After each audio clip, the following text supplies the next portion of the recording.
dengan cobaan yang bertubi-tubi. Tafadhol. Jadi untuk ibu dan siapa saja dari saudara-saudari kami pemirsa TVRI acara Siraman Kolbu Roadshow harus senantiasa mengingat-ingat firman Allah.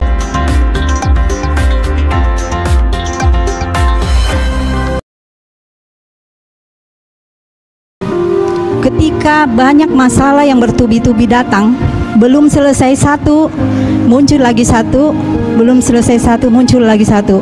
Sebagai manusia biasa, tentu kesabaran saya akan menipis. Nah, dan ketika kesabaran saya menipis, karena tadi saya mendengar bahwa kita itu harus menyimpan sendiri kesabaran kita ini. Tetapi kadang saya tidak bisa menahan. Tentu saya bertanya-tanya ke dalam hati saya, batin saya, kenapa saya diberi cobaan? Sudah kami dapatkan terkait bagaimana mengolah kesabaran. Pertanyaan selanjutnya kami persilahkan. Assalamualaikum warahmatullahi wabarakatuh. Waalaikumsalam. Perkenalkan, nama saya Suryani dari Ikatan Wanita Sulawesi Selatan Samarinda. Izin bertanya Ustadz, ini mengenai anak Ustadz ya, sabaran dalam menghadapi anak. Biasanya kan kita kalau bersikap halus kepada anak itu kan kadang-kadang anak tidak mau nurut. Jadi kita tuh rasa sabarnya tuh seperti tidak sabar menghadapinya. Kalau dilakukan dengan kekerasan kadang juga dia lebih keras dari kita. Bagaimana caranya Ustadz kita menghadapi anak kita yang seperti itu, dan bagaimana mengelola kesabaran kita? Terima kasih, itu saja Ustadz, terima kasih banyak. Waalaikumsalam warahmatullahi wabarakatuh. Nah, silakan Ustaz, ada dua pertanyaan dari Ibu Haja dan Ibu Suryani. Ini terkait bagaimana mengelola kesabaran dan menyikapi kesabaran dengan cobaan yang bertubi-tubi. Tafadhol Ustaz.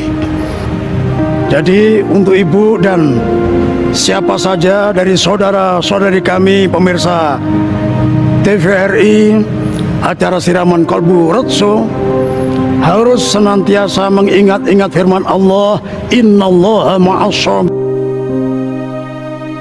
Ta'ala senantiasa bersama orang-orang yang sabar. Karena orang yang diuji paling tidak karena ada tiga kemungkinan. Yang pertama, karena untuk menghapus dosa-dosanya yang telah lalu.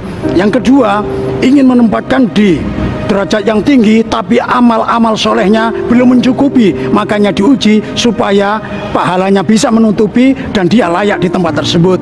Dan yang ketiga, Allah ingin memberikan pahala yang tanpa batas, yang luar biasa, yang lebih tinggi daripada pahala jihad fisabilillah, lebih tinggi daripada pahala umrah dan haji. Ternyata itu adalah pahala sabar. Innama yuwaffas sabiruna ajrahum bighairi hisab. Sesungguhnya Allah mencukupkan pahala orang-orang yang sabar dengan tanpa batas. Jadi tetaplah bersabar, jangan putus asa. Makin berat ujian perlu disyukuri, derajat makin tinggi, makin naik. Dan pertanyaan ibu yang kedua, menghadapi anak perlu sabar. Nah, ini lagi definisi sabar yang tadi, ditahan, jangan sampai mengeluarkan ucapan-ucapan yang tentunya dilarang syariat.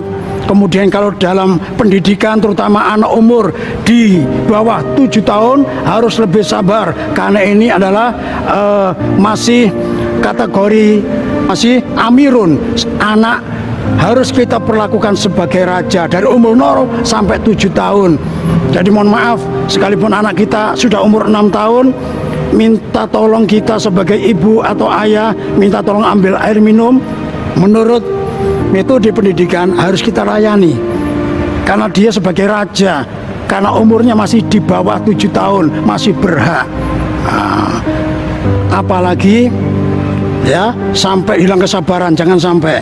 Ya, harus sabar, ditahan, bahkan jangan sampai mengeluarkan kata-kata yang kasar, apalagi dalam bentuk bentakan, karena bentakan ini akan terekam di memorinya sampai tua nanti. Nah, perlu hati-hati, mohon maaf ya. Orang tua yang yang merawat anaknya dengan sabar aja di masa tua belum tentu anaknya sabar merawat orang tuanya, apalagi mulai bayi, mulai balita, terutama di bawah 7 tahun masihan kita sering kasari. Ini malah menjadi ya karakternya yang mendarah daging yang sangat tidak terpuji. Ya, jangan sampai mengeluarkan kata-kata kasar, apalagi bentuk sumpah serapah, terutama ibu-ibu ya. Kenapa ibu-ibu? Mohon maaf, karena ibu-ibu ini perempuan, lain sama laki-laki ya. Kalau laki-laki ini jarang ngomong, banyak mikir. Kalau ibu-ibu secara umum ya banyak ngomong, jarang mikir, kebalikannya ya. Pokoknya ngomong aja, makanya banyak ibu-ibu habis banyak ngomong merenungi nasib ya. Kenapa aku tadi ngomong begitu? Nah, karena ngomong dulu baru mikir. Nah, ini bahayanya kalau ke anak sampai sumpah serapah. Nah, ini mohon maaf, ucapan ibu mujarab. Nah, ya. Jadi kalau sampai emosi diarahkan ke yang bagus. Saya kasih contoh internasional yang sekarang ibu saksikan, salah satu imam Masjidil Haram, Imam Sudes. Dulu waktu kecil nakal, ya saking nakalnya ibunya emosi tapi mampu mengarahkan. Jadi ngomongannya gampangnya seperti ini. Muda kamu nih, aduh, orang baru bikin roti ditaburi bukan meseseres tapi ditaburi padi. Padi apa ini? Pasir. Jadi tidak bisa dimakan. Tapi karena ibunya solehah, ya langsung, ih kamu ini nakal sekali. Ya mudah-mudahan kamu nanti bisa jadi imam di Masjidil Haram. Ternyata ucapan ibu waktu anaknya kecil sekarang terbukti. Ya mudah-mudahan ibu-ibu ini selanjutnya ya bisa lebih dari ibunya Imam Sudes. Amin, amin. Jadi segala sesuatu ini